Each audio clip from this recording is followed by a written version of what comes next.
वालेकुम। कैसे हैं सब लोग? उम्मीद है सब लोग ठीक होंगे। और आज हम बनाएंगे बहुत ही मज़े की चीज़, क्योंकि गर्मियां हैं और आम का मौसम है, आम आ चुके हैं। तो आज हम बनाएंगे आम के साथ कच्चे आम का मुरब्बा। क्योंकि गर्मी में अगर हम आम ना खाएं तो क्या फ़ायदा। आम से पहले कच्चे आम आएंगे, तो उनके साथ हम सबसे पहले बनाएंगे मुरब्बा।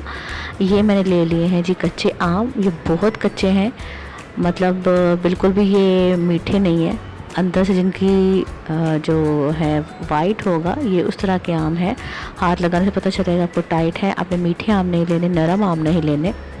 और जब भी हम आम का मुरब्बा बनाएं, इसको मैं रख दिया था 24 घंटे के लिए। आपने भी क्या करना है, 24 घंटे के लिए आमों को पहले आपने पानी में डाल के रख देना है, ताकि इनकी जो गर्म तासीर है वो चेंज हो जाए और तासीर इसकी ठंडी हो जाए और खाने में हमें तंग ना करे। 24 घंटे के बाद मैंने आमों को इस तरह से काशियों में काट लिया था। इसकी काशियाँ बना ली हैं। आप अपनी मर्ज़ी से जिस तरह चाहें आम को काट सकते हैं, अपनी मर्ज़ी की उसको कटिंग दे सकते हैं। लेकिन मुझे इस तरह लंबाई में पसंद है, तो मैंने जो सारे आम थे वो मैंने इस तरह से काट दिए। आपको बताना भूल गई कि आम मैंने लिए थे तकरीबन 1 किलो आम है, जिसकी आज मैं मुरब्बा बनाऊँगी।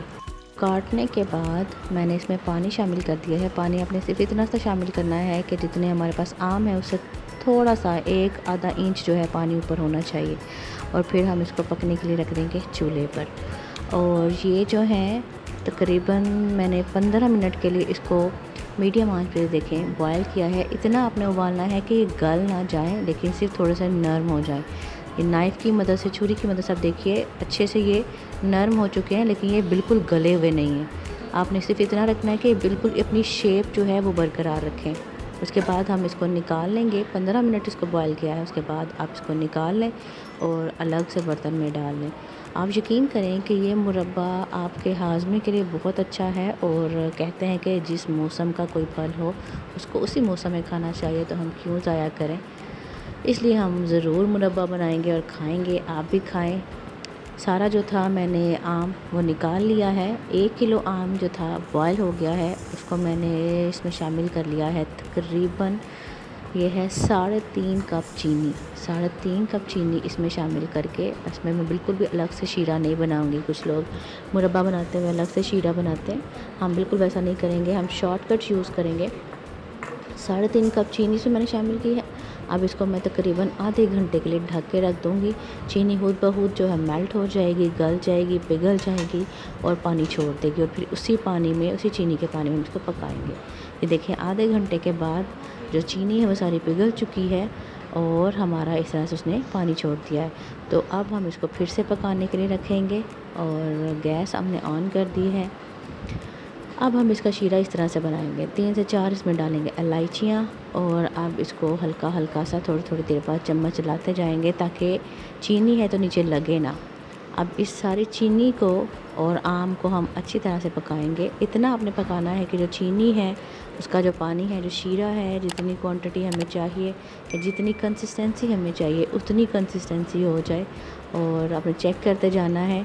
आप उंगली की मदद से जब चेक करेंगे तो ये तकरीबन एक तार पे जब आ जाए तो समझे कि रेडी है। बहुत ज़्यादा आपने शीरा गाढ़ा नहीं करना, क्योंकि जब आप इसको रखेंगे तो फिर मे भी ये जम जाए। आपने इतनी कंसिस्टेंसी रखनी है कि मुरब्बा जो है वो आपका चीनी में भीगा हो, शीरे में भीगा हो, लेकिन गाढ़ा नहीं होना चाहिए ज़्यादा।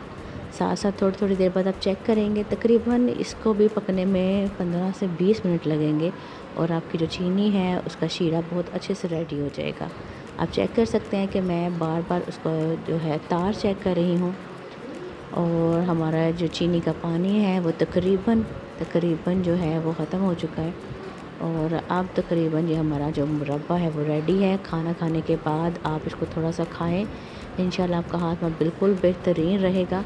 बहुत मज़े की चीज़ है, आप बनाएंगे, आपकी फैमिली को सबको बहुत पसंद आएगा। हमारे चैनल को लाइक कीजिएगा, सब्सक्राइब कीजिएगा और फैमिली से शेयर कीजिएगा। ये देखें जी, खूबसूरत सा हमारा मुरब्बा तैयार है। आप इसको मेहमानों के सामने पेश करें बनाकर एयर टाइट में। आप शीशे की बोतल में, साफ़ सुथरी शीशे की खुश्क बोतल में आप इसको रखेंगे और इसके बाद आप जब चाहें इसको खा सकते हैं। आप लंबे अरसे के लिए भी इसको रख सकते हैं, बिल्कुल ख़राब नहीं होगा। और इंशाल्लाह मुझे उम्मीद है कि आपको ये रेसिपी पसंद आई होगी और आप इसको ज़रूर ट्राई करेंगे। जब आप खाएंगे तो आपको पता चलेगा कि ये कितनी लजीज चीज़ है। तो इंशाल्लाह फिर मिलेंगे अगली एक रेसिपी के साथ। तब तक के लिए अल्लाह हाफिज़। और वीडियो को लाइक करना, कमेंट करना मत भूलिएगा। नेक्स्ट आप क्या चाहते हैं, क्या पकना चाहिए, वो भी मुझसे ज़रूर शेयर कीजिएगा और फैमिली फ्रेंड्स के साथ ज़रूर इसको शेयर कीजिएगा। इंशाल्लाह फिर मिलेंगे। अल्लाह हाफिज़।